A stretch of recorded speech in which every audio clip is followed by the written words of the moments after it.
Taco Bell. Yeah, I guess we all ate Taco Bell and we're in this really hot, stuffy little room, aren't we? Yeah. Good point. Oh, jeez. Awesome combination. Yeah, well, consider yourself lucky, Pat. You're in another place. Oh, hey, I started the episode. Okay, so... Welcome to UberCast X. This is episode 28, and I am one of your hosts, John Blizzard, with, as always... Clayton Boone. And, of course... Oh, wait, sorry. Clayton Boone. Also known as Cillian Murphy. They got the rage. Okay, well, we go with that. Who else do we have here? You can go. John with an H. You don't have anything special to say with that? I'm glad to be here. Excellent. And you know who's not here? We've got Skyped in from the faraway land of Toronto. Introduce yourself, sir. I'm Patrick Snow, also known online some places as On Debit. I miss your old name, Pat. 32. No, the other one. Sir Mix-a-Lot? No, Mixmaster P / to the heavy side. Mixmaster P. That was awesome. What happened to Mixmaster P? Is that gone, Pat? Are you done with that? I haven't used that name in a long time. It's still technically my DeviantArt name, but I haven't posted anything to DeviantArt in, like, years, so... Now, you when you do, it's erotica, right, Pat? Probably. Like- Have to. Like Yowie Yiffings? Oh. More like really, really hardcore bestiality. There you go. None of this furry stuff, straight out animals. Oh, it is good to have you here, Patsy. As always, you're much loved, my friend. So, welcome to the season finale of UberCast X. It's episode 28. 28 episodes strong, I guess, debatably. But, yeah, okay, so we got a bunch of stuff to talk today. We all just saw Ant-Man. Some of us saw it last night, as in one of us, because apparently Fredericton's not good enough to get midnight screens of Ant-Man. But, we'll get into that. But first off, I wanted to start off with some other stuff. We'll get to the Ant-Man stuff later on. But today is a really superhero-heavy episode. Because Comic-Con happened last week. Were you guys keeping up on Comic-Con news at all? No. Nah, nothing? Yeah, fair enough. Okay, fair enough. Well, let's get into it, because I managed to make sure that you guys knew all the stuff. There's one thing that we didn't cover today, and we're not covering, I don't think. Maybe you did, Pat. Did you see the Deadpool trailer? They made a new one, or do you mean the test footage from before? The new one. They have a new trailer. They showed it at Comic-Con, and it's only camera ripped right now. Someone filmed it. No, I haven't seen it. No, me neither. People are raving about it. Some people say it looks really generic. I don't want to even bother with it until I see a high-quality version of it. See, I'm torn on Deadpool, the same as I'm torn on the X-Men and Fantastic Four. Yep. I want to see them, but I also want to boycott them just on general principles so that Marvel can get the rights back eventually. Well said, my friend. That's where I stand, too, because I feel like Marvel's just doing such a better game right now. Well, yeah. Why don't they do the deal that, Sony? Like, that would be great. That would be Everyone so wins. nice. Because Fox hired Mark Millar to be their, like, boss of Marvel superhero comic stuff, right? Mark Millar, if you don't know who Mark Millar is, he's the guy who wrote Kick-Ass, and Wanted and stuff like that. Now, I'm not going to shit-talk Wanted. I like Wanted. But I didn't realize that until much later on that I think Mark Millar is actually really terrible. Like, really awful. Yeah. Controversial opinion, because I know he's a well-known, well-respected comic guy, but I really don't like his work. I liked Kick-Ass at first, but then I realized, no, you know what? All the changes Matthew Vaughn made for the movie, I liked better than the book. Oh, totally. Personally. So, Mark Millar, he's the guy in charge of Marvel's stuff through Fox now. And, it's gotten better. I can't deny that. Days of Future Past was actually a passable movie. Pat, did you see Days of Future Past? I did, and I also thought that it was a significant improvement over X-Men 3. Oh, well, geez. A stool sample from me is an improvement over X-Men 3. Actually, my stool samples are pretty impressive. It's the Juggernaut. Nothing moves the blob! Anyway, okay, cool. Well, getting into that, since we were already talking about Deadpool a little bit, we got very little to say on that, unfortunately. But we can say that they, at Comic-Con this year, they revealed some pictures of Apocalypse and Psylocke from the new movie X-Men Apocalypse. It's being directed by that pretentious dickweed, Bryan Singer. So welcome back, Bryan Singer. It's your second one back. Mm-hmm. Yeah, really. But what do you guys think of the look of Apocalypse, first of all? I think he looks potentially pretty cool, but I don't think the lighting was helping it. Maybe that's it. Maybe that's it. I've heard the comparison. Looks like he's underwater for too long. Little drowny. Yes, I don't know what the deal is. He doesn't look like Apocalypse, right? Can we at least get that out of the way? He doesn't look anything like Apocalypse. No. He's also too small. Yeah, he's too small. I like Oscar Isaac, the guy who's cast. He's great, but he's too small. He doesn't look cool. He doesn't look like Apocalypse. No. He's supposed to be towering and posing and... I don't know. He is able to grow and shrink, though, right? I mean, they can use that as an excuse, but they'll probably just make him look normal most of the time and have him grow at like the last 5 minutes, and then Wolverine will cut his head off easy. Yeah. Because, man, they love their Wolverine. Let my monster grow. Yeah, make my monster grow. He looks like Ivan Ooze, Pat. Ivan Ooze. Yeah, from the Power Rangers movie. You remember him? He was the villain from the first Power Rangers movie that came out. He was the guy who's so bad that Rita and Lord Zed were like, holy shit, it's Ivan Ooze. And he's all like, yes, I'm a purple piece of shit. Fortunately, I don't remember it. I know that I've seen it multiple times, but... He's forgettable. And you know what? Apocalypse is forgettable, too. But you know what? For those bubblegum monsters. Bubblegum Monsters, that's exactly it. My god, that movie was so bad. And I really want a good Power Rangers movie. There is a Power Rangers movie coming. We haven't covered that yet. But I'm... Like on the show, there is a Power Rangers movie coming. They're actually making a big budget Power Rangers movie, and I'm cautiously optimistic. I really hope it's good. I'd love that because I love Power Rangers way too much. So it's Mighty Morphin? It might be, but I don't know. They haven't really revealed much, so. But it seems to be a guy who's a fan of Mighty Morphin at least, so it's hard to say what we're going to get out of that. But anyway, talking about how Apocalypse doesn't look anything like Apocalypse. What about Psylocke? It's Olivia Munn from Attack of the Show back in the day. I like Olivia Munn. She's been cool. She's Psylocke. What do you guys think of that? I mean, I think she looks alright. It doesn't... Obviously, the Psylocke that she's supposed to be is the one who's possessing an Asian ninja girl, right? So in terms of that, I don't think it looks right. But, I mean, when you compare it to the rest of the X-Men costumes, I think it looks decent. What do you mean, an Asian ninja girl? Like, you're saying she doesn't... The lack of ethnicity. Olivia Munn's Asian. Ain't she half Asian? She's Japanese. She's... No, she's not Japanese. She doesn't really? Not the picture that I saw. I thought she was like a quarter Korean or something. Oh, she's... Yeah, I don't know what she is. You know, it's hard to say, but all I know is she refers to her own... Like, when I used to watch a show with her on it, and she used to like to talk about like how her mom would like be like super... Like, the cliched Asian mother who'd like come out and be like smacking with like the ruler and like saying, "Oh, do this," you know. I don't know. Anyway. That is likely, but I would compare it. When I first heard that she was going to play Psylocke, I thought, she doesn't have the look. And seeing what I see now, it looks good, but at the same time, it's kind of like casting, I don't know, Johnny Depp as Tonto or something because he's like 1/16th. John, original in some way. John's mad now. Well, John's mad. what's the matter, Fox? You can't afford a Japanese person? Kind of Really my point. well. She looks good in the role and will probably do a good job. But it could have been a much more ethnically diverse, pure Asian-looking person. Here's the thing, though. Psylocke, let's be honest, guys. Psylocke is eye candy. She's the hottest X-Men character ever, I think, personally. And Olivia Munn is... okay, I'm saying it. I think Olivia Munn is super hot. I'm really into Olivia Munn, and she's cool, too. Yeah, she is hot tamales. There you go. I think she's hot. What do you think, Pat? Yeah, she's pretty attractive. 1 to 10. Would you? I'm taking another look at the picture now, and I still say that if you hadn't told me that she was Asian, I wouldn't know it. Fair enough. I think the Psylocke is the best she's ever looked. She looks like Psylocke. I judge her decent most time. I love that the costume is exactly the right thing. Even her hair color is like comic book hilarity right. It's like the right color and everything.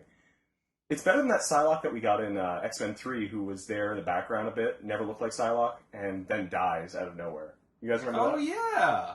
Yeah.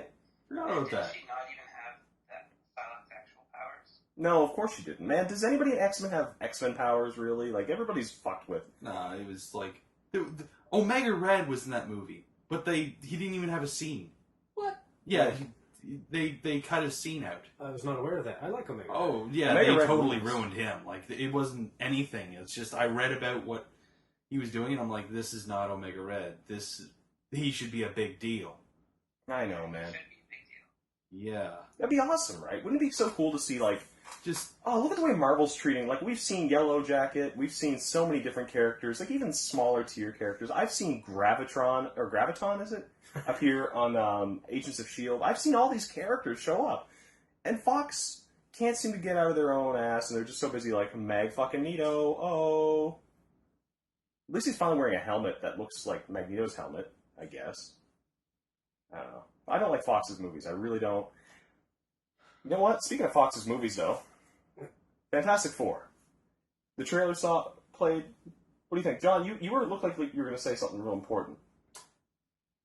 I really like Doctor Doom as a character, and despite the fact that he's only shown for a matter of seconds within the new trailer, I know I shouldn't judge on looks. Maybe they'll do an amazing job, but they just don't seem to be getting the completely demented, believes he's doing the world a favor, tyrannic leader, benevolent dictator, if you will, that is Doom. It just seems like, oh, here's the villain. He's evil. He thinks he's evil. And he doesn't look like a guy wearing a mask. He looks... if you've seen the trailer, he looks similar to whatever landscape it is that they visited to experience whatever it is going to be in the movie that gives them their powers. With the with kind of a rocky look with green streaks going through. And I've only seen it once, so maybe I'm reading it wrong, but he looked like the landscape of the planet they went to. he's Planet Man. Planner Man. Planet Man. They're taking that origin directly from the Ultimate Fantastic Four comics. Well, that's good news, because when Marvel finally gets the rights to that back, they can do the proper version. Yeah. Alright. I'm good for that, because Marvel will get it back, because I don't think that movie's going to do very well. Well, it's hard to say because, like I was saying before we started up, it makes me really excited to see it, but I don't want to watch it because I just want to boycott them. Yeah. I hear you, man. Well, what's exciting? Yeah, I want to hear that, because I'm not finding anything interesting. I don't know, maybe it's just my habit of seeing the best in everything. But just the timing of the beats, like in the trailer, I don't know. It seemed much more epic to me than I was expecting. Yeah. I guess I could see what you're saying. Like, it's just, they're finally getting a feel across. And at first they were really playing it too realistic. I felt like there was just nothing fantastic about Fantastic Four. That's what we were kind of having a problem with, right? There's nothing fantastic about it. And then, like, finally this new trailer at least shows something fantastic. It just doesn't look really good. There's one thing, though, that caught my eye. And I don't know if you guys caught it. I know some of us did. Reed Richards' father is Tim Heidecker from Tim and Eric. I didn't catch that at all. He's really quick. He's like wearing a hat and holding a beer, and he turns like, "Reed, what are you doing?" or something like that. He looks like a hillbilly father. It's hilarious to see Reed Richards' father be Tim Heidecker. That's pretty cool. I love Tim Heidecker. I'm a big fan of Tim and Eric. Speaking of Doctor Doom, though, he's another villain to me that, yes, he's very important to the Fantastic Four, but just because you have a Fantastic Four movie doesn't mean you have to have a Doom in it. True, you don't need him first thing, like... No, and clearly they shouldn't have him first thing because they haven't done him right in any of the 3 movies as far as we're aware of. No. That's true. Yeah, let's go 4 movies. Let's go with the even older one. Yeah, you're right. He shouldn't be part of their origin. I don't like the fact that he keeps being part of their origin. And if he is, maybe it should be a precursor where he's not yet Doctor Doom or something. You know what I mean? Because didn't he know Reed Richards? Yeah. They were like, well, weren't they rivals in intellect or something? They went to school together? Yeah, at some point. And they were like best buddies, and then they were doing some sort of lab experiment, and it exploded or something, and that's how he got all scarred up and ended up wearing a mask. Yeah. but he only got slightly scarred. That's it. This is the best part of Dr. Doom's story. You go for it, buddy. Tell that story. He was only slightly scarred up, but he was so vain, full of himself, saw himself as the hope of the world in the Rising, that any small imperfection in his face, he thought was just the worst thing ever, and therefore he, at least in a version where there's allowed to have magic, had people construct this armor for him, and was so determined to get this mask on that he put it on himself before it had chance to cool from being forged, and then he, as opposed to having a tiny scar on his face, he pretty much melted his face into the mask. Yeah. He's that crazy. I love Dr. Doom, man. That's such an interesting character, and I really look forward to Marvel telling that story in about 10 years when they get the rights back. It's gotta happen. It's gotta happen. Yeah. It's just, that would be so nice if they did the Sony deal. Like, fuck, just do it, Fox. Come on. I know you're listening. We don't need the rest, just Doom. I'd be fine with just Doom. Doom, yeah, we need Doom, and they want Galactor Man too. That'd be great. Galactor Man and the Skrulls. The Galactor Man and the Skrulls. Skrulls kind of. That's one thing. When I seen that planet in the green in the ground, the between the cracks, I thought Skrulls, and that was like the only thing I was like, oh, Skrulls. That'd be cool. Getting Galactus and all that stuff to Marvel would be really nice because that's what they want. Yeah, done right. Because yeah. Oh, I'm sure they'll figure something out somewhere down the line. The X-Men are gone though because they keep making money and they're not making as much as they. Well, no, the last one did make pretty good money, but I mean, it's just they're not. They'll never get rid of that. Fox thinks they have a cash cow and they're going to run it into the ground. At least I hope so. Patsy, if you were the president of, if you were George Marvel, and you were running your company and you were like, I want my rights back, what would you do to get your rights back? I want to hear that. What would I do if I was George Marvel? Yeah, you're George Marvel, the president and CEO of Marvel Studios, and you want to get the rights to all your stuff back. How do you do it?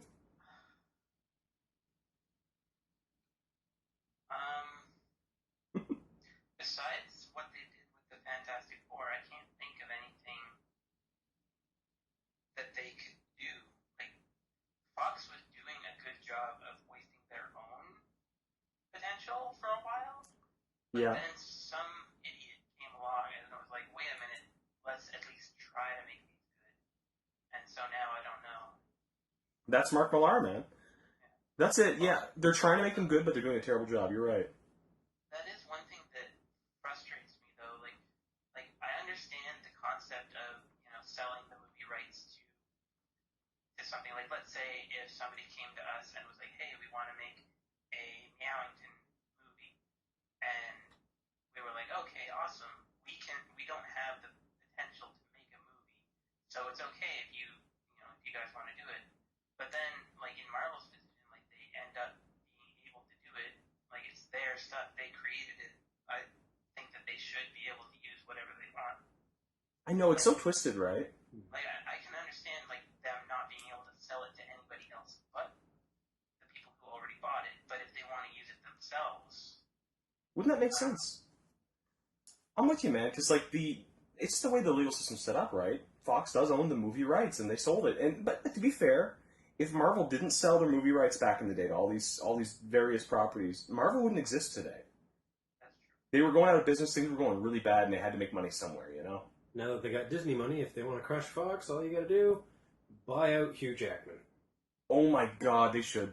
Just stop him being in movies, and who's gonna go watch when Wolverine's played by somebody else? Well, this is the last movie where Wolverine's going to be Hugh Jackman, apparently. Not modern fans. You know what I would love to see? I want to see Pat play Wolverine, like he was always meant to. Yes. Because Pat... I don't think I have that look in me anymore. Just describe his physicality. Pat? Oh, yeah. He's a short, hairy little man beast, and I love him. And he's got long hair, too, and it's awesome. Oh, and you still rocking a beard, Pat? Yep. Is There he you go. sentient? He's sentient. I think he's better. But I trimmed it a bit, so it's only got, like, caveman. Oh, that's pretty good. Caveman's good. I'll take Caveman. Caveman's nice. So Joe Fox, if you're listening to this, you want to cast Pat as your next Wolverine. He's great. Don't worry about anything Pat says. He's modest like that. But Pat is the guy. You'll just have to get a voice double. Yeah, exactly. Get a voice double. Wait, why? Rah! Oh, Clayton, do a Wolverine voice for Pat. Rah! Wolverine. Nah. Okay, you're Wolverine. You've been hitchhiking. Or no, you've just been walking through the snowy winter of Canada. And you just arrived at a bar, and you walk up to the counter. What's the first thing you say? Give me a beer, bub. Rah. Actually, that's pretty good. Yeah, perfect. So if you wanted a really gay Wolverine, I'd probably pull that off. I'm gay Wolverine. Oh my god. I'm Gabriel. Woo! Well, that went off the rails quickly. That's awesome, guys. Hey, Sabretooth, come here for a minute. Ah! Oh, what's wrong, Wolverine? Good God. Okay, this just took a turn I didn't expect. Actually, I do want to see that movie. It sounds like at least fun. It's like a what-if story for Marvel. That'd be great. Oh, boy. Okay, so that's Fantastic Four. I'm not excited for it at all.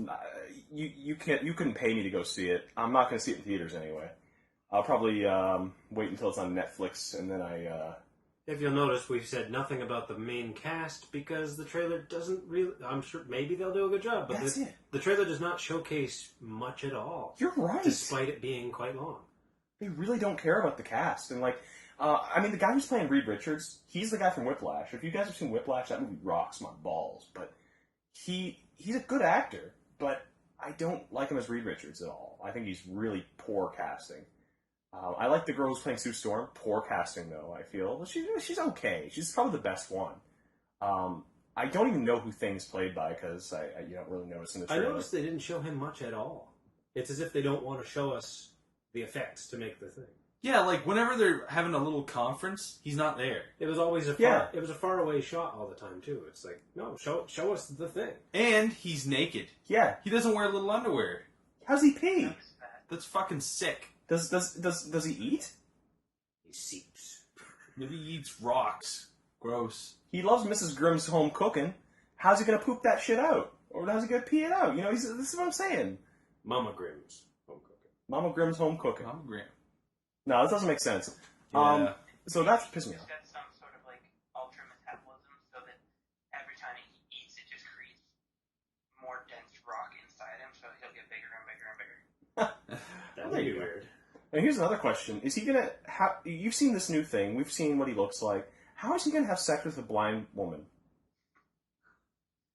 She'll make him something to attach on. Oh, okay. No, I'll take that. That works. Okay, good. Yeah. So that's it for Fantastic Four. We talked about how Things can have sex and how the Human Torch is. I don't care, man. I don't care. I thought that was a cool scene actually when they first got back from their trip and they were all kind of laid out. Yeah. It was just like a really quick sort of thing, but I thought it was pretty cool. To be fair, it is a quick little scene, just showing them after they get their powers. Reed Richards is super long and he's strapped down, and Torch is burning, and he's flopping around, and then you got Sue Storm going invisible. That's kind of cool. I feel like that's like a typical scene. If you're going to do a Fantastic Four movie, you'd have to have something like that, right? Ben Grimm turns into a big egg. Then he busts out. He's like, I'm alive! Woo! Yeah, I don't know. Fantastic Four, overall, you guys, Pat, are you planning to see it in theaters? No. Nah. What about you, Clayton? Yeah, I'm gonna see it. Because I heard there's a scene where he puts on the little underwear, and he's like, you know what, I'm not wearing it, and he just rips them off. See, that is all it would take. Something like that would make me watch the movie. Yeah, honestly. Ridiculous. That'd be good. What about you, John? If somebody else pays for the ticket, sure. Fair enough. I'm sure there's someone I know who would do that for you. Okay. Wow, that's inside shop. Okay, let's move on. So we're kind of on the Marvel train right now. We've got some DC stuff to talk about. So out of Comic-Con, a whole bunch of trailers were released from DC properties. And I'll say right now, I just finished Batman Arkham Knight this week, and it's so good, man. I love this game. It's got one of the most interesting stories of Batman I've seen in a long time. Batman. I'm Batman. I'll be back in 2 minutes. Oink oink. It's getting weird. But yeah, Batman Arkham Knight, basically, if you look at what The Dark Knight Rises is, it's a movie that was trying to write new mythology for Batman, as far as I could tell. Like, it seems like it already did go way off the rails from The Dark Knight. But The Dark Knight Rises was trying to tell you the story of, like, how Batman leaves and how Batman ends. Arkham Knight kind of touches on that sort of concept. I'm not spoiling things, it's not what you think. But it's dealing with the idea of what Batman does next. And they wrote it in such an awesome way and respectful way. And understanding what the character is, I thought that game was great, and I really appreciate it. I think Arkham Knight is a really great game.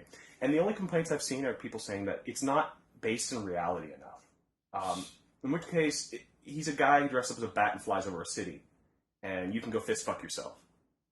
The only complaints that I've heard are about the Batmobile. That is another complaint I've heard, actually. And yes, that's true. That's totally 100% true. Yeah, way too much Batmobile. You complain about it, yeah. Yeah, actually, I complained about that too. But you know what? After I played through it, I find that the main story has way too much Batmobile in it. But the rest of the game, like the entire game as a whole, I feel like it's a nice balance. Just when you, like right now, I'm playing through again on the hardest difficulty. I'm doing only story missions, trying to get through it before I die over and over again because it's brutal. And you're in the Batmobile way more than I remember. It's really annoying. Batmobile's good though; it controls flawlessly. That's the nice thing. But I just would rather be Batmaning it. You know, I'd rather be floor grades popping up and breaking some dude's nose. That's what I want to do. Can't wait to play that game. Dude, it's really good. It's better than Arkham City as far as I'm concerned. I might even like it more than Asylum. I loved Asylum. And this game, I like it. I just really love the story, and I feel like it makes Batman the most vulnerable I've ever seen him. Like, I feel like I'm feeling what Batman is feeling, but he's Batman, so he never shows it. So somehow you just feel it because the music plays really well at certain points. Like, you can kind of feel like Batman is afraid or something like that. Or Batman's, like, really sad, or he's crushed, or he's devastated by what's happening around him. But at the same time, what does he do? He just looks really serious and continues to walk forward. But for some reason, I felt like I felt with him. I don't know what it is. They showed a different angle in the whole Batman story. I loved it. And the music is really good in this one. It's not what you'd expect for a Batman game. It's really, like, emotional, like piano cues and stuff like that. And deep conversations with people. And I don't know. It's amazing. I really love it. So there you go. Oh, is the Mad Hatter in it? No. That game's shit. This is a weird thing, though, because Batman Arkham City, I think they took almost the entire rogue gallery of Batman and put it in that game somewhere. And Mad Hatter's mentioned in this game. He's like, there's signs of everybody being around. But this is the weird thing with this game. They like Bane isn't there. Solomon Grundy's not there. Killer Croc's not there. Like, so many guys are not there. Like, tons of them are not there in this game. It's way less villains and way more focused on a specific idea and story. And I actually think, in a way, it's better, even though I really wanted to, like... Because that's half the fun in these games. The side missions show up, and you're just like, hey, what did I just find here? And all of a sudden, you're fighting Bane. Sounds like there's a lack of muscle in this one. Kind of, but the muscle comes from kind of the Arkham Knight. The Arkham Knight himself, who is like a masked person who shows up, and he basically screams at Batman a lot, and he seems to know a lot about Batman, and he has a lot of his techniques, so it's like you're trying to deal with that guy. But unfortunately, when you fight that guy, what do? It's a tank battle. And then eventually, here, I'll spoil something for you that's kind of way up there in the middle of the game. Deathstroke shows up. And he's all like, oh, you beat me in Arkham Origins, you motherfucker, but this time, I'm badass, I'm gonna beat you. I've been waiting for this fight for so long. Batman's like, okay, get in your tank, let's go. And they have a tank battle. Yeah, for real. So you know, Deathstroke, like the most badass fighting guy there is, you fight him in a tank. And Arkham Knight, you fight him in a tank. And who else you fight in a tank? The Riddler.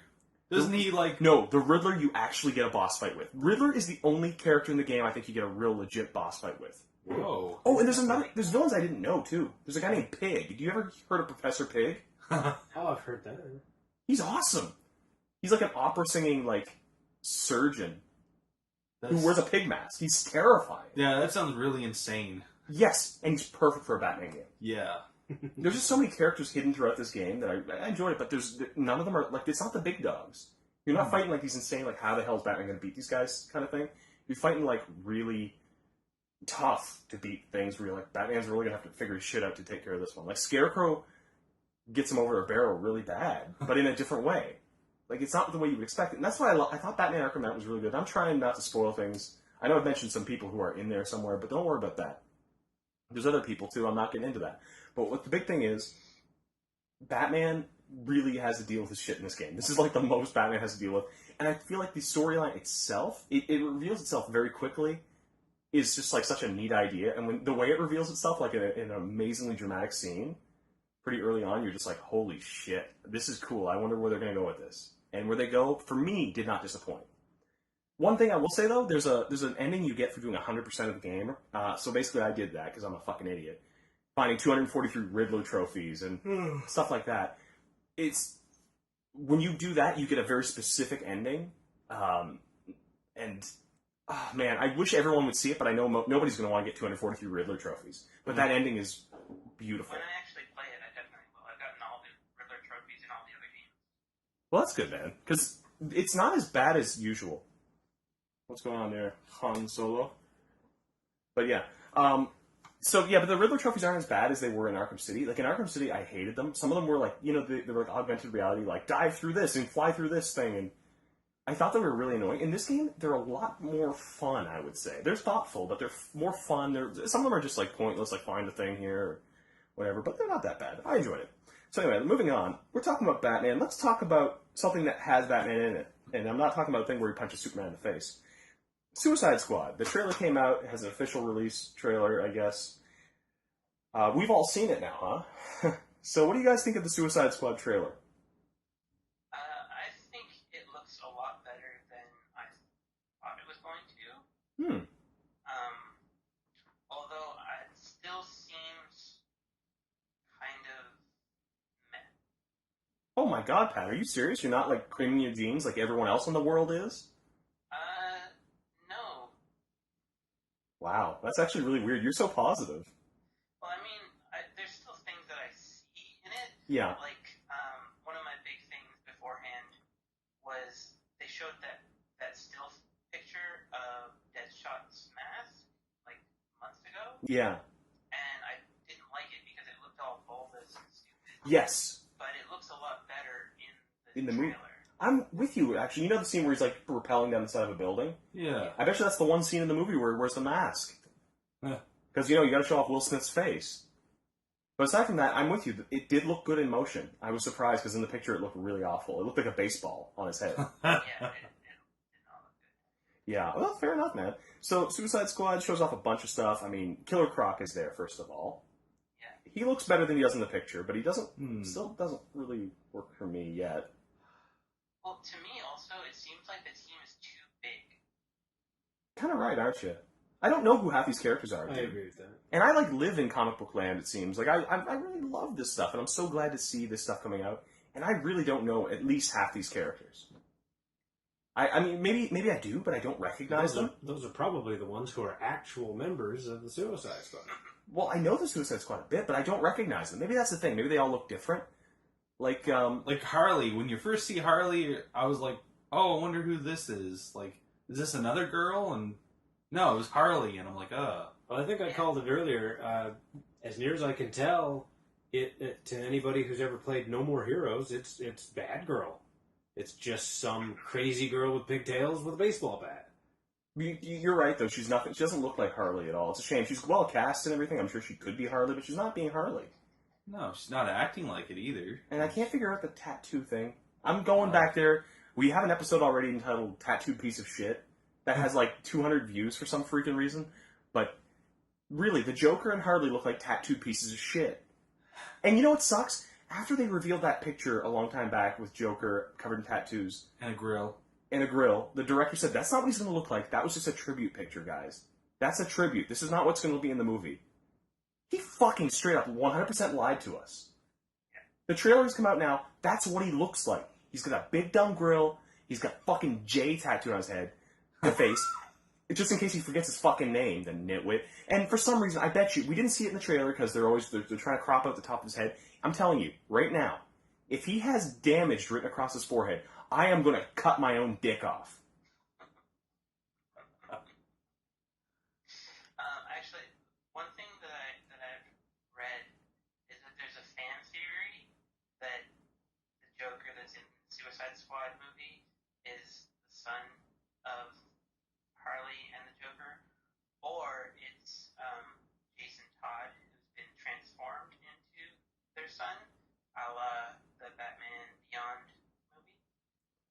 But Harley's younger than him. Mm. Unless it's Harley as in the daughter of the Joker and Harley. Fan theories are all well and good, but I think that the fans are looking for a way to make this better than it is. They're trying to fix it with their make-believe, but it's not working. Oh. You know, they cast a really good guy for Joker. I just feel like they did a really dumb direction with it. I'm going to be real controversial here. I am sick of them deviating from the look of the Joker. I love the way the Joker looks where he's dressed really proper, despite being completely unhinged on the inside. I love that dynamic. I don't like Heath Ledger's Joker. I don't like the scars. I don't like the grill. I don't like damaged tattoos on your fucking head. What the fuck is wrong with these people? It doesn't make sense. I want someone who looks like the Joker. Jack Nicholson came the closest to it with that look, at least. I didn't really like the character so much, but at least I felt like there was an actual comedy. It was actually funny, and he was actually scary.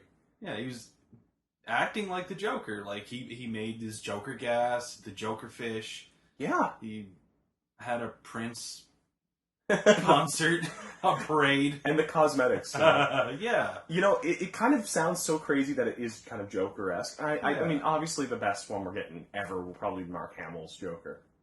Yeah. Totally. It's pretty good. It's hard to beat that, actually. Yeah.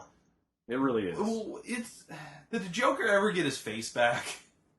Oh my god. Right? In the comics, you know, he cut his face off, and he's wearing it like a mask. I don't know if I like that. I didn't like that idea. No. Pat, do you know anything about that, or? I just knew that it happened, but I haven't read an actual comic except for the Unbeatable Squirrel Girl in so long. You've been reading Squirrel Girl. That's awesome, man. How is that? Tell us about that a little bit. It's really funny.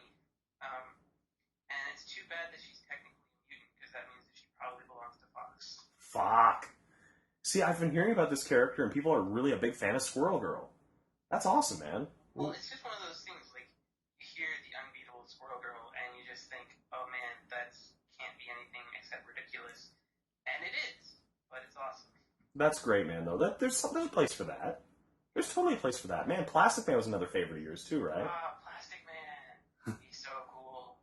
He is. Like, he's my favorite. If I could have superpowers, I would want Plastic Man powers. Oh, man, I just realized your volume wasn't up all the way. There we go. Say that again, Pat. If I could have any superpowers, I would want Plastic Man powers. Me too. That would be really useful in some areas of my life, no doubt. Yeah. I Screw mean, that. not only I'll can take you, something better. like, even among, like, other stretchy people, he is exceptional because he can create moving parts from his body. Like, he can create, like, a full, like, car engine that works 100% and has all of the individual moving parts that spin. He can technically change his color, too, although it's harder for him. That's why he doesn't. That's so cool, man. He's also immortal. Plastic Man is fucking unbelievable. Yes. Why is DC not jumping on this? Get Plastic Man out there. It'd be like we just watched a fucking movie about Ant-Man. Why the fuck is DC taking so long? They still don't have the Wonder Woman movie yet. It's coming at some point, apparently. But it's been coming out, apparently, for like 10 years now. Well, I mean, I remember the first time that I heard of the Wonder Woman movie being started was the same time that I heard that the Ant-Man movie was being started, like back in like 2004. You're right. Man, that was a while back. Oh man, I'm glad that Ant-Man's out now. That's a nice thing. It's just nice that Ant-Man came to be. It's here. Ant-Man is actually here. We've seen Ant-Man in effect. We'll get to that very shortly too.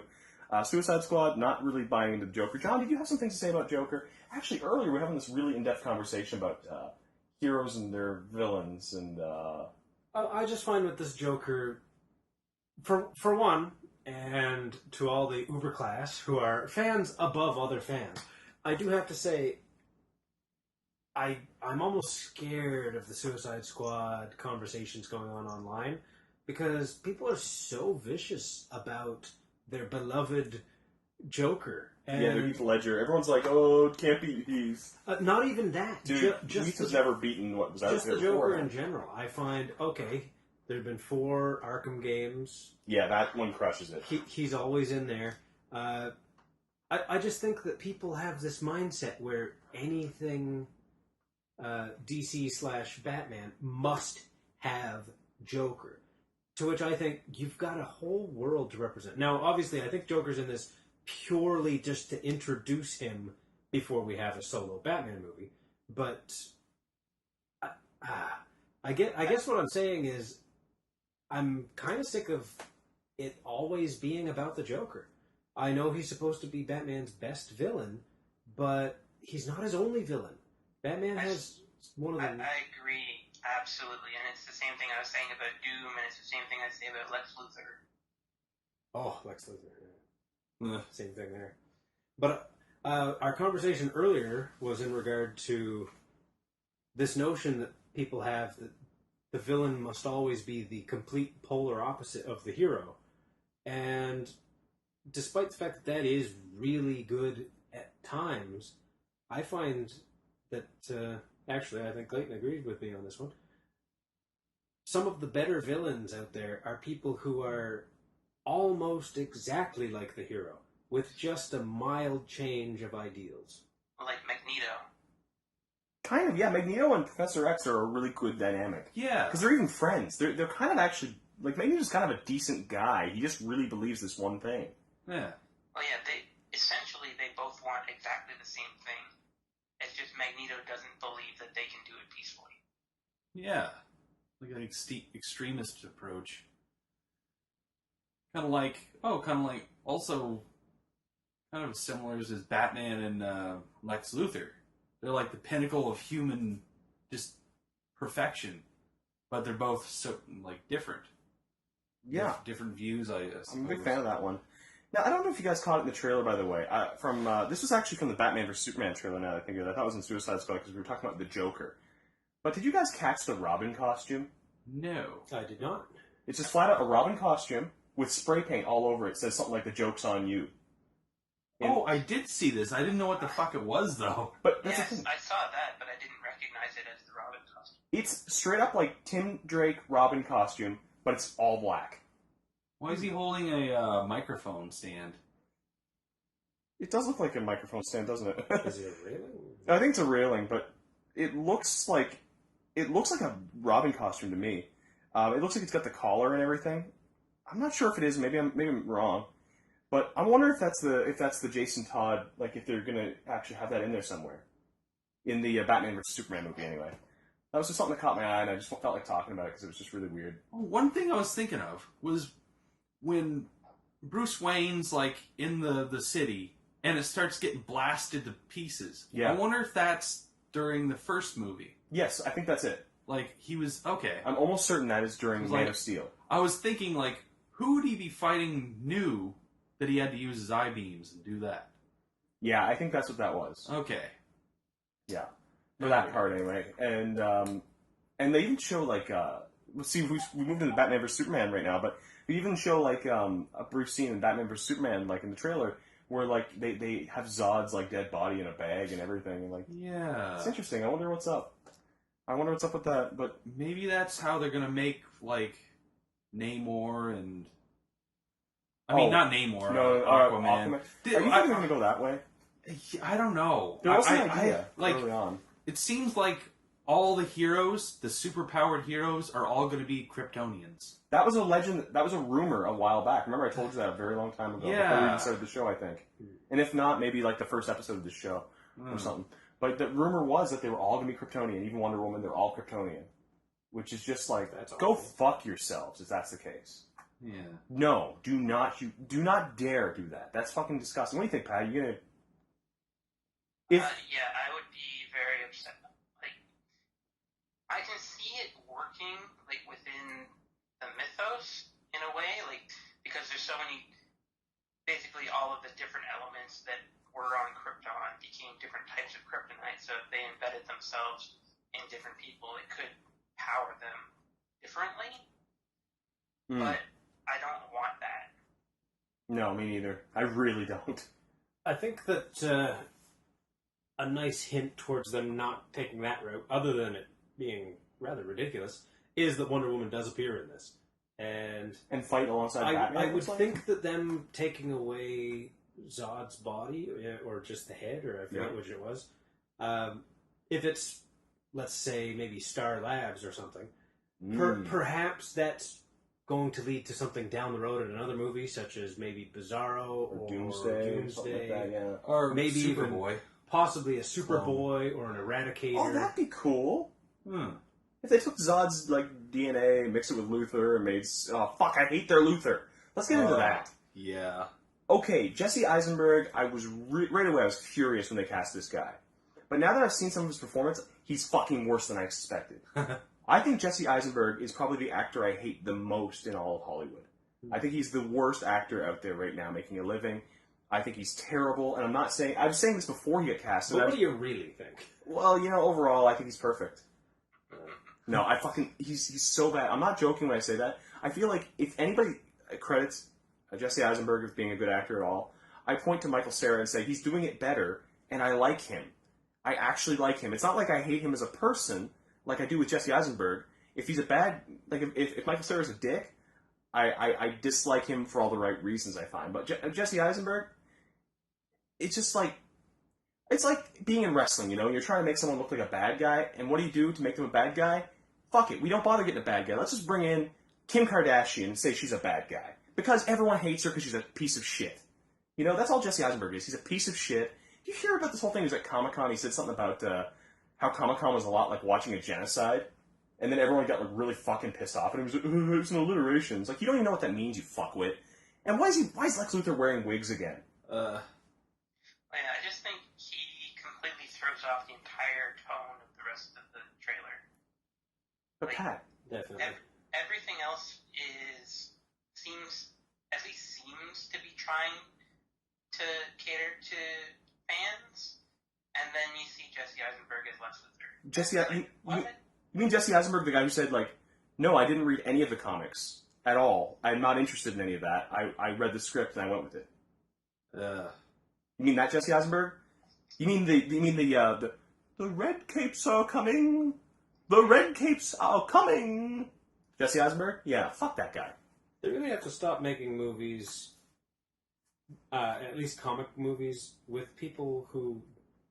I think a prerequisite should be, at the very least, a familiarity and hopefully a respect for the source material. A respect for the source material? How crazy is that? One thing I'm going to put out there, Dragon Ball the movie. Oh shit. Oh god.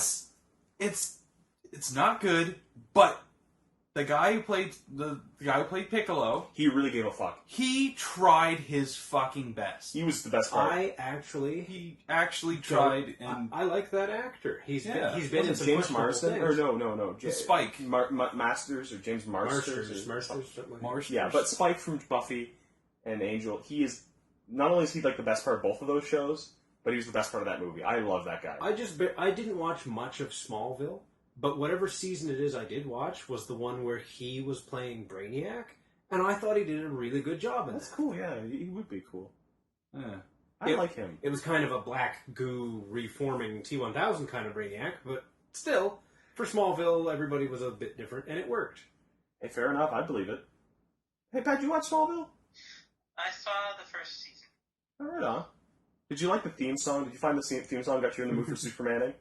No. Oh, yeah! I think I saw the 5th and 6th season. I didn't see anything before or after. Too bad they didn't use their original song that that was made for it. That that's the song that was in Spider-Man. The wings of the eagle. Really? They actually, that band made it for Smallville, but they didn't like it. Nickelback made the... Really? Are you serious? Yeah, and they're like, well, let's just give it to Spider-Man. That you just blew my mind with that. I did not know that. Now you know. That's amazing. Yeah. That'll get you through the day. Well, very good. Okay, so Batman vs Superman. Are you guys impressed with what you're seeing so far? Everything except for Lex Luthor gets me excited. Okay. Isn't Aquaman supposed to appear in this movie too? Or did they just have the picture there? You know what's funny? They're trying to make you forget now. But yeah, I think he is. Because he's another one of my favorites. I love Aquaman, and I like the casting, honestly. I'm actually okay with it. Even though he doesn't look right, he's just such an awesome guy for it. Yeah. I don't know. I'm kind of down with Jason Momoa. Yeah,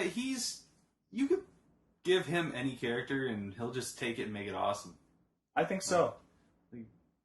Yeah. Except Conan. Hey, no. Look. What? You didn't like that? He was okay. The movie itself had a weak story. Well, not that Conan needs a strong story. Do you remember when we talked... Actually, I wrote a review online of Conan the Barbarian with Jason Momoa. And it's got the most views of anything I've ever written out there on the internet. And my review was basically about like how fucking hilariously awesome that movie was because of him. His voice was so gravelly, it shook the theater every time he talked. And the movie, everything sounded so explosive. There's a part where like at some point a drop of water hits a puddle, and it goes... So anyway, yeah, that's Batman vs. Superman and Conan the Barbarian. I love the idea of Conan being in that Batman vs. Superman movie. That sounds pretty great. Yeah, it'll be sweet. There's some good stuff to look in. It looks kind of cool, that trailer. Is there anything else you guys observed from it that you want to talk about? Well, in response to Pat's question earlier, I do have to at least respect... I'm not putting my hopes high, but I do want DC to do so well. Yes, we need competition. At the very least, it looks like they really... Just judging on the trailer, I think they really do have a coherent idea of the universe they wish to create. Yes. Now, we haven't really seen what that's going to be, or how it's going to look, or what their excuse is going to be for everyone showing up, whereas at the beginning of Man of Steel, nobody had powers, and nobody had ever heard of this. But I at least had... I'm not dismissing anything. I didn't see anything that's game-breaking, or movie-breaking, or whatever you would say. I didn't see anything I hated.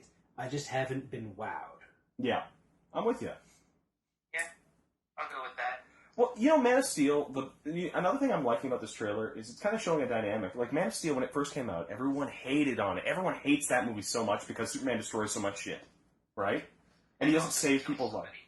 Yeah, exactly. Everyone's, like, going nuts about that. That's not a Superman movie, blah, blah, blah, blah. To which my argument has always been, this is his first fight ever in his life. And when you have your first fight ever... You slam people into things. It's just a thing you do. You grab someone by the shoulders and slam them into something. It's true. I know. I remember my first fight. Oh, I still want to do that. That's just it. So, anyways, I'm thinking Superman didn't know what he was doing. He was just like trying to stop this guy who was going to hurt his mommy.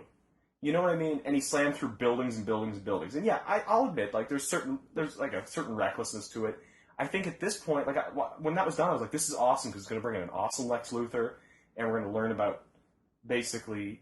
Superman. This is going to be Superman basically creating his arch enemy because Lex Luthor is, of course, going to resent him for all the damage he's done, and him learning, wow, I can never ever behave the way I did that night ever again. I have to hold myself to a higher standard. That's like really Superman's origin story. You know what I mean? That's how I saw it anyway. But anyways, I guess we're getting that dynamic through Batman because Lex Luthor's apparently something about the red capes are coming. Did you guys catch the parts there? It looks like a World War II movie for a little bit.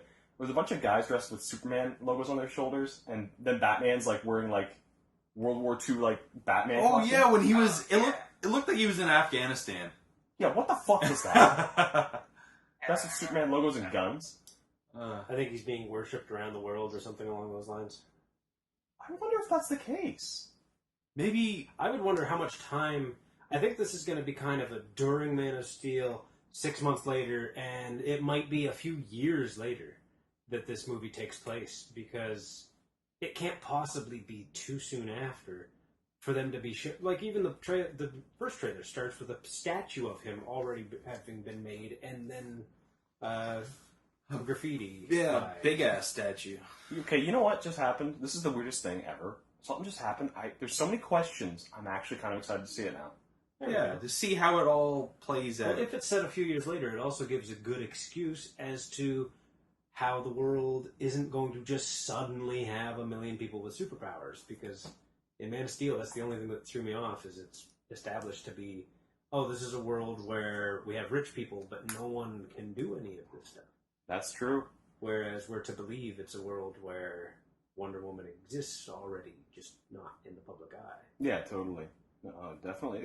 This is something else. Okay, well, we'll see how that all plays out. I mean, we'll probably talk about this more in future episodes, too, because we love talking about DC's blunders and successes. Don't mess up Shazam! Please don't mess up Shazam. I mean Captain Marvel. Never mind. The Rock is such an awesome Black Adam. I'm so happy with that. Is he Black Adam? Yes. Yeah. Good. Somebody told me that he was going to be Captain Marvel or Shazam. You or should whatever play he's both called. of them. They And, offered him either one. They offered him the Oh, he's Black Adam. He has to be. Well, he put up like a fan vote. That's it. He has his fans. Well, he looks like Black Adam. He does. And he also, like, honestly, could you imagine, though, like, really, there's the concept of Shazam, or like Captain Marvel, where, like, you're a little boy, right, and you find yourself in a rough situation, and you shout, Shazam! And then you turn into the fucking Rock. No, like, seriously, is that not, like, the biggest dream of your entire life? You turn into the Rock, and then you, like, start being awesome, and just, like, walking down the street and doing that big, goofy smile of his. I love The Rock, and I think he's awesome casting for Black Adam. And you know what? He can fucking play anybody he wants. He's The Rock. He rules. I want him in a Marvel movie. Put him in Marvel. Get him. Yeah. Who could he play in Marvel? Pat, any ideas? Or anybody? MODOK. That'd be awesome. Oh, maybe Namor. Yeah. That'd be cool. Fuck yeah, man. Because he looks exactly like Black Adam. only swimmer. Yeah. And slimmer and swimmer. More of an asshole, too. A little bit. And The Rock has a lot of experience just wearing, briefs. Yeah, he does look. That's true. He looks great in a Speedo, you know? Maybe he'll wear some knee pads, too. And elbow pads, of course. That's very important. Just in case he needs to get So, John, what did you do today? What did I do today? Oh, wow, you're trying to segue. I was about to segue a different way. Segue. So, guess what? We all saw Ant-Man. So now we're going to go into our sort of in-depth review. We're going to maybe go into some slight spoilers. We'll start off early on, maybe just saying that overall what we thought of the movie, and then we can talk specifics, okay, guys? So, really, let's get into it. So, I guess, Pat, we can start with you. What did you think of Ant-Man? To me, it's the best Marvel movie so far. Wow! That is awesome! Okay, what did you love so much about it? I'm excited about this. Well, I like heist movies to start off with. It's a heist movie. That's for sure. Yeah. So, the Ocean's movies, the Italian Job. Right on. I love those things. So I love that. His buddies were funny, but they were still useful. Oh my god, they were funny. I love that Michael Pena guy, the guy who's all like, and she's all like saying this, and then he said that. Yeah, and I just love his smile. Yeah, he's so good. He plays like the same character in the movie Observe and Report. Yeah, he's like, we should go steal something. Anyway, yeah. So there were some problems that I could see, but overall, it just had me smiling through the whole thing. Pat, the theater you saw it in, I'm curious. Did the jokes work? Did you find the people in the theater were laughing a lot? Yes. Okay. See, we had a problem. Our theater that we went to, we got to sit in theater one, if you remember that one. It's the big comfy one. We saw it in 2D, no 3D bullshit. We don't want none of that shit. Which means we do want some of that. So actually, we don't want any of that shit. But the guys in the audience, people weren't really laughing. I think everyone enjoyed it, but no one was laughing. I felt like all the jokes fell flat. The only thing they were laughing at was the things in the trailer. Yeah, that's true. Like when the train falls off the tracks, and they all started laughing like hard. Even though we already knew it was going to happen, so... Yeah, it's like... We did see a late afternoon showing, which was not overly crowded. That's so nice. I think people are more inclined to laugh when everyone else is. Yeah, who it is who starts to laugh, I have no idea. That's a very good point. Mm-hmm. I saw it yesterday, first showing. It was completely full of nothing but comic book fans. Oh, wonderful. Well, I thought the jokes were funny, and I was I thought the jokes were funny the whole time, but I never felt the urge to laugh, and no one around me was laughing. It just felt like... I was wondering if it was an editing problem. Like, maybe it's because Edgar Wright wrote it, right? But then it wasn't filmed and edited the way he would do it, where it'd be like whip snap, you know how I mean? Like, the shot will just zoom right to the next shot. It really snaps, and it kind of, all flows perfectly. That's hard to do. And I'm wondering if maybe, that was where some of the stuff got lost in translation. But that's just a small complaint for me. Even when the jokes weren't laughable, I was like, that works, and that's a good line. I was always okay with it, See, to me, it wasn't... If it's not supposed to be a comedy, I don't think there's any problem with not having laugh-out-loud moments. I guess, but they were specific jokes. There were several specific jokes where no one really laughed for us, and that was kind of the awkward thing for us, in our experience. The thing is, this movie is kind of, comedic, and you cast Paul Rudd as your lead guy. it kind of implies like comedy. And like, don't get me wrong, if it doesn't go comedy at all, I'm fine with that. But when it did go for comedy, very rarely were people laughing. For us, again. But if we saw it with a different crowd, I bet you that would have been like a mind-blowingly awesome experience. But either way, I'm not complaining. I really enjoyed it. Yeah. Clayton? What? John was about to talk, and I want you to talk first.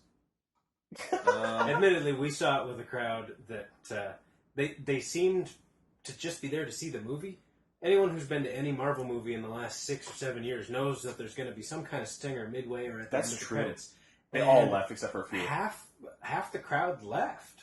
And they do it every time. I was just thinking, do you not know that there's more? They don't. When we saw Avengers 2, like over half the theater left before like the credits even started, and I was like, I guess it's a matter of not knowing, but caring. A lot of people, to a lot of people, movies are a way to pass time. I think a lot of these people honestly don't know though. But Clayton, what were you gonna say? I don't know. John wanted to talk, but I was getting interrupted right there. Let's see. Someone's phone went off. Oh, that was annoying. Right behind behind us. Starts ringing. So the Ant-Man is not a good movie because the guy's phone went off behind us. Yeah, it ruined everything. It started playing music, and I looked back at him, and he looked so embarrassed. It was really funny. I stared right at him, and at least he was embarrassed. Yeah. It'd be worse if he just stared you down and picked up the phone. Be like, what, dude? What are you looking at, brah? Come at me, bro. Yeah, but what did you think of the movie, Clayton? The movie, I enjoyed it. I liked everything. No, it was fun.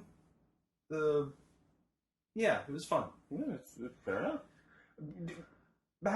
For everybody, what do you guys think of Michael Douglas? There's a part in the movie where they kind of just show a little, like, 1989 part of the movie, where, like, it's many years before, and it shows Michael Douglas looking way younger, like they aged him down.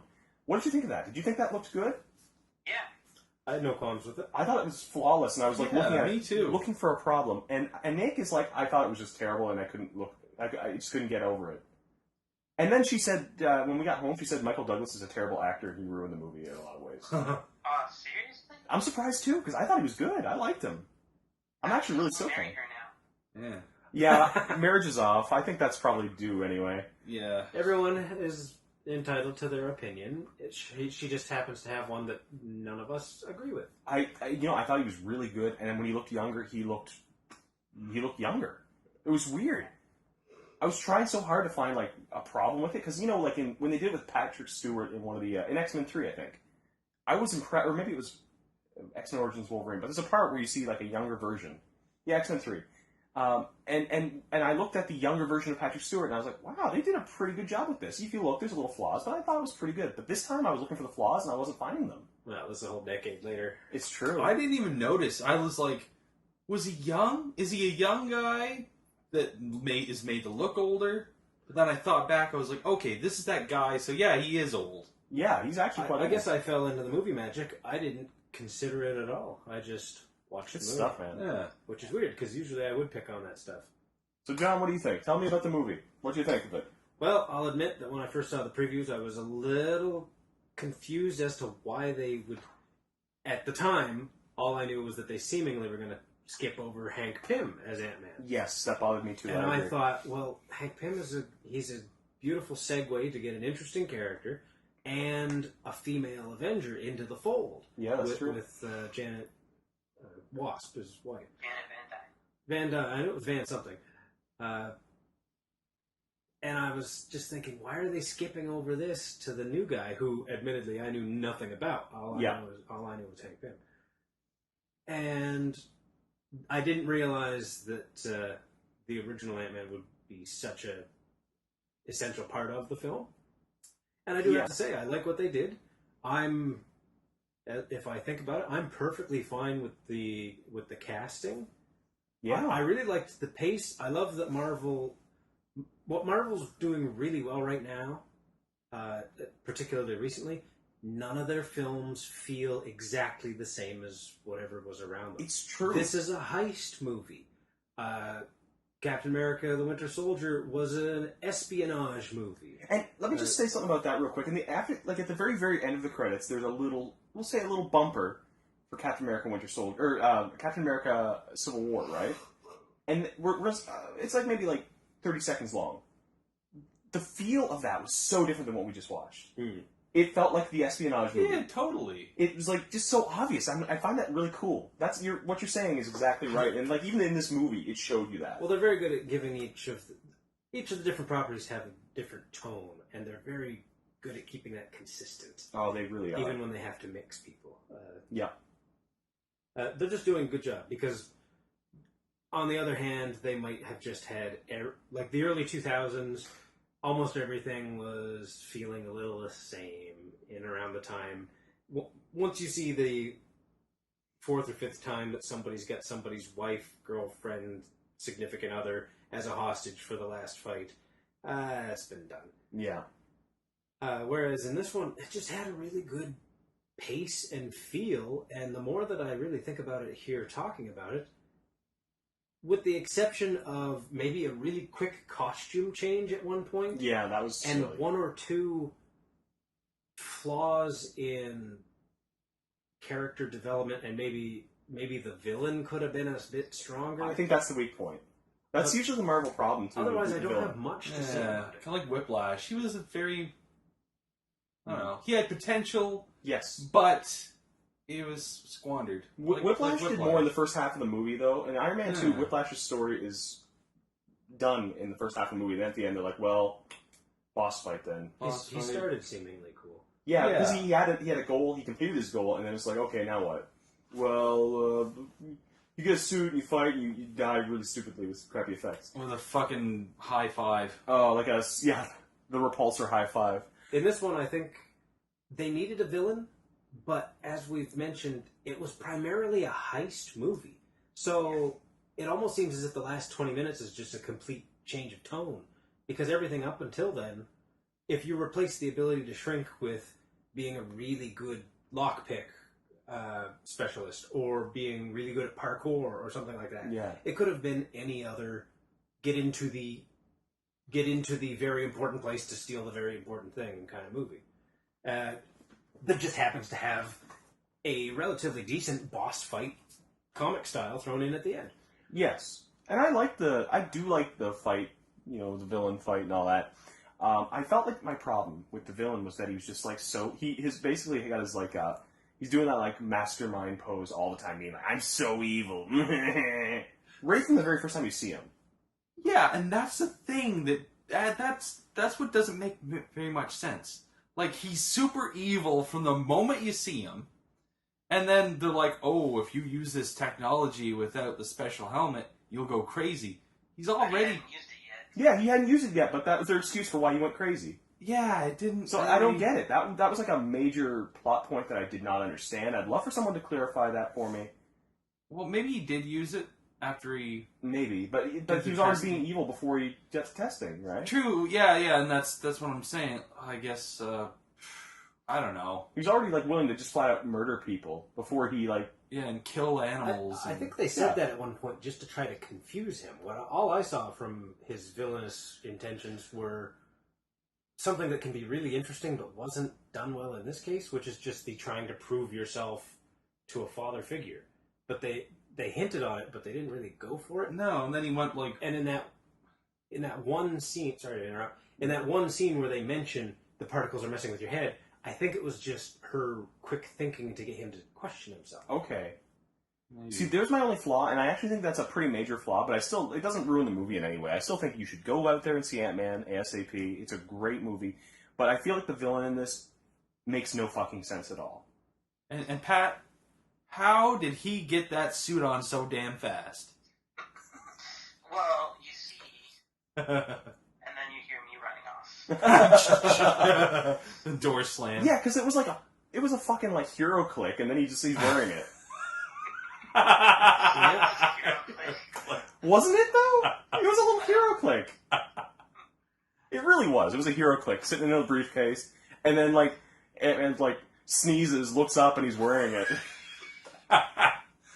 But at least Ant-Man had his awesome pogs to help him win the battle at the end. Oh yeah, the Yes, yes. I thought really Paul Rudd. I'm so glad for him. I hope he feels good about this movie, and I hope this does good things for his career too. He deserves it. I think Paul Rudd's awesome, and I like Michael Douglas a lot too. Even though some people who are stupid think otherwise. I'm just kidding. She's not Some stupid. of the better side characters. For the comic sidekicks, this had some of the better. Some of the best I've seen for comedic sidekicks, yeah. Well, John, don't you like Kat Dennings? Meow meow. Meow meow. One bit of either brilliant or terrible casting was the personal villain for the Paul Rudd character, who is just the, I guess you'd call him the stepfather for his daughter. The cop's stepdaughter. He's supposed to be a jerk and an asshole, so he did an excellent job at that in me not liking the guy. I thought it was a bit much, but at the same time, that made me not like him, and I'm not supposed to. But by the end, I kind of did. Yeah, at the end, That's he's the weird like, thing. It's like, so at the end, you didn't like him still? I just feel like he's a man with way too many values. He's a lawman, right? And so for a guy who's a criminal in any way, shape, or form, you are slime. How dare you? You know? And then like finally he proves himself to be like this great dude, and he's just like, okay, I get it, I guess. Yeah. I'm not 100% on this, and I'm no one to talk if you could see me visually, but I didn't like his eyebrows. Yeah, fair enough. Those are big eyebrows. He just had like, I'm going to quickly draw a gruff police officer, and that was his look. He had the wrinkles in the eyebrows and the face of somebody who's just looking at you like a father as you take his daughter out for first date or something. That's true. Which is perfectly fine for the character. Anytime he was on screen, I just thought, what are you doing here? No, totally. Yeah, I personally I kind of enjoyed him. I really didn't like him at first because he was supposed to. They played a nice dynamic. Any thoughts on that, Patsy? I would agree with what you're saying about him. He just wasn't an important enough part of the movie for me to have too big of a feeling one way or the other. Fair enough. Yeah, fair enough. I get you. He was there to do his part, and he did it well, but I don't care about him. Yeah, that's fair. I feel like this movie is really good, and I definitely like it, flat out, of course. But, like, I look at it, and I feel so small and simple, and I think that's what's nice. Could you just think for a second, if we were, like, 10 years old when we saw this movie, could you imagine how amazing that would be? Like, just, like, I used to think of stuff like this, you know, like the idea of, like, shrinking smaller, like, ants, and, like, riding ants. No joke, that was stuff I used to think about when I was a kid. Or, like, the idea of shrinking down to the size of my action figures and stuff like that. Just, like, it's such a cool dynamic to think you could shrink so small and then get big and do all that stuff, you know. I really think this movie would have blown my mind as a kid. And I feel like what's cool about this movie, this is probably the most family-friendly Marvel movie yet. Although, I'm pretty sure it's the first legit on-screen murder. Potentially. Oh yeah, he turned the guy to slime and wiped him up and threw him in the toilet. Yeah. Yeah.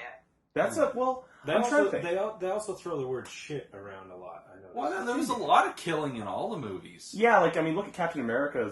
Even Captain America's, like, gunning people down. Yeah, and like, there's a lot of dying in Iron Man, the first Iron Man, you've got, like, all sorts of people. He was killing people. Yeah. Shoots rockets into their brain. I feel like there's a difference, though. Like, I feel in maybe I'm not remembering correctly, but I feel in all those other movies, there were technically a lot of deaths, like, around from collateral damage and things like that, but I don't think there was, like two people on the screen, somebody points a gun and the other one dies. Yeah, true. Oh, yeah, it was all action deaths.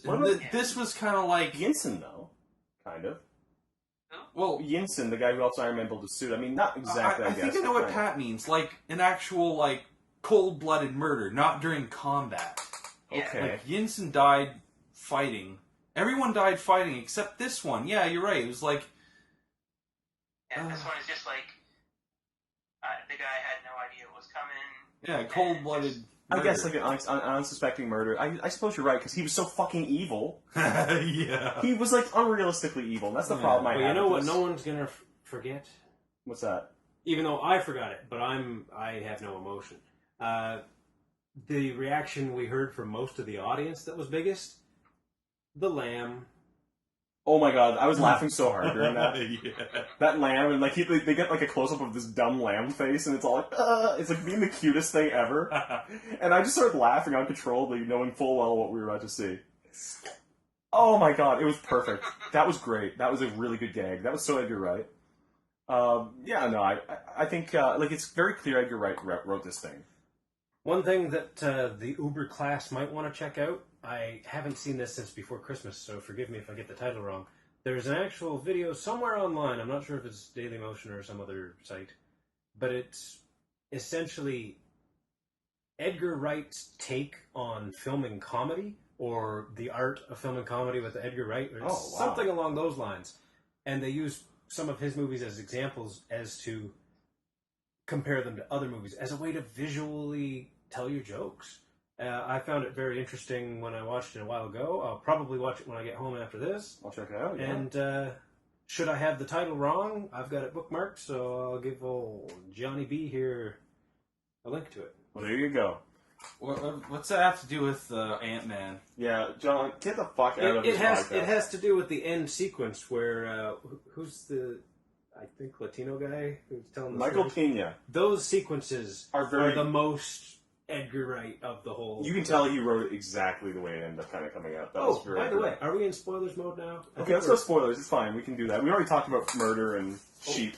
Oh, Pat, how did you like the Spider-Man reference? Yeah, that was awesome.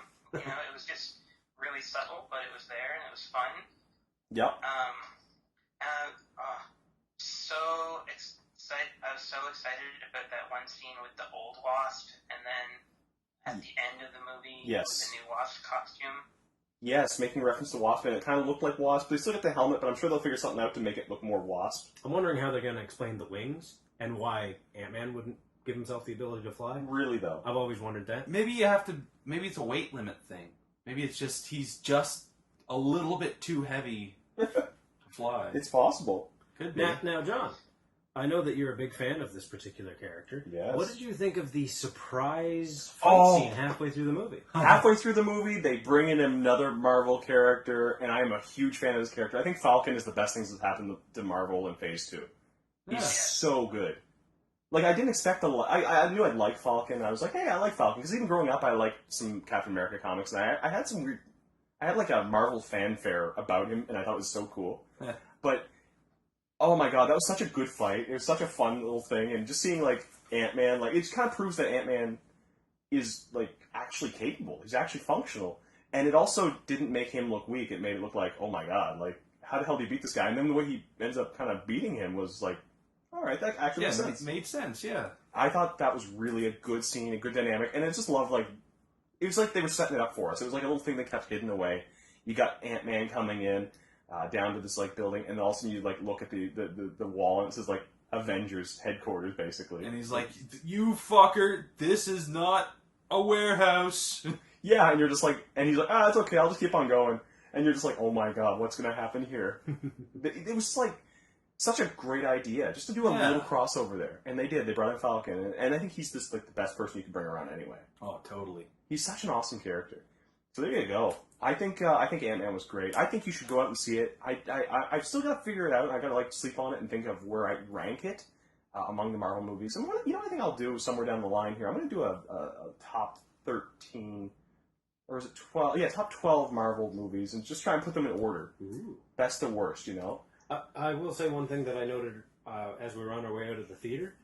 I think that Marvel has a really good tendency going right now, where for their, I don't want to say they're less important, but the less the high expectations are for a film, basically the more unknown someone is, such as Ant-Man or Guardians of the Galaxy, they seem to give it to directors and crews and teams that are really just gonna go with it.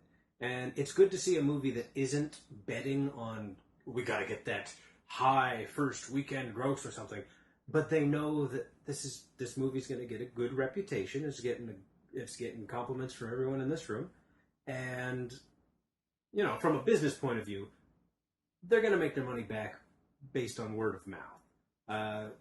Nobody thought much of all kinds of Marvel characters until the movie came out, and all of a sudden everybody realized, oh, Iron Man's pretty cool.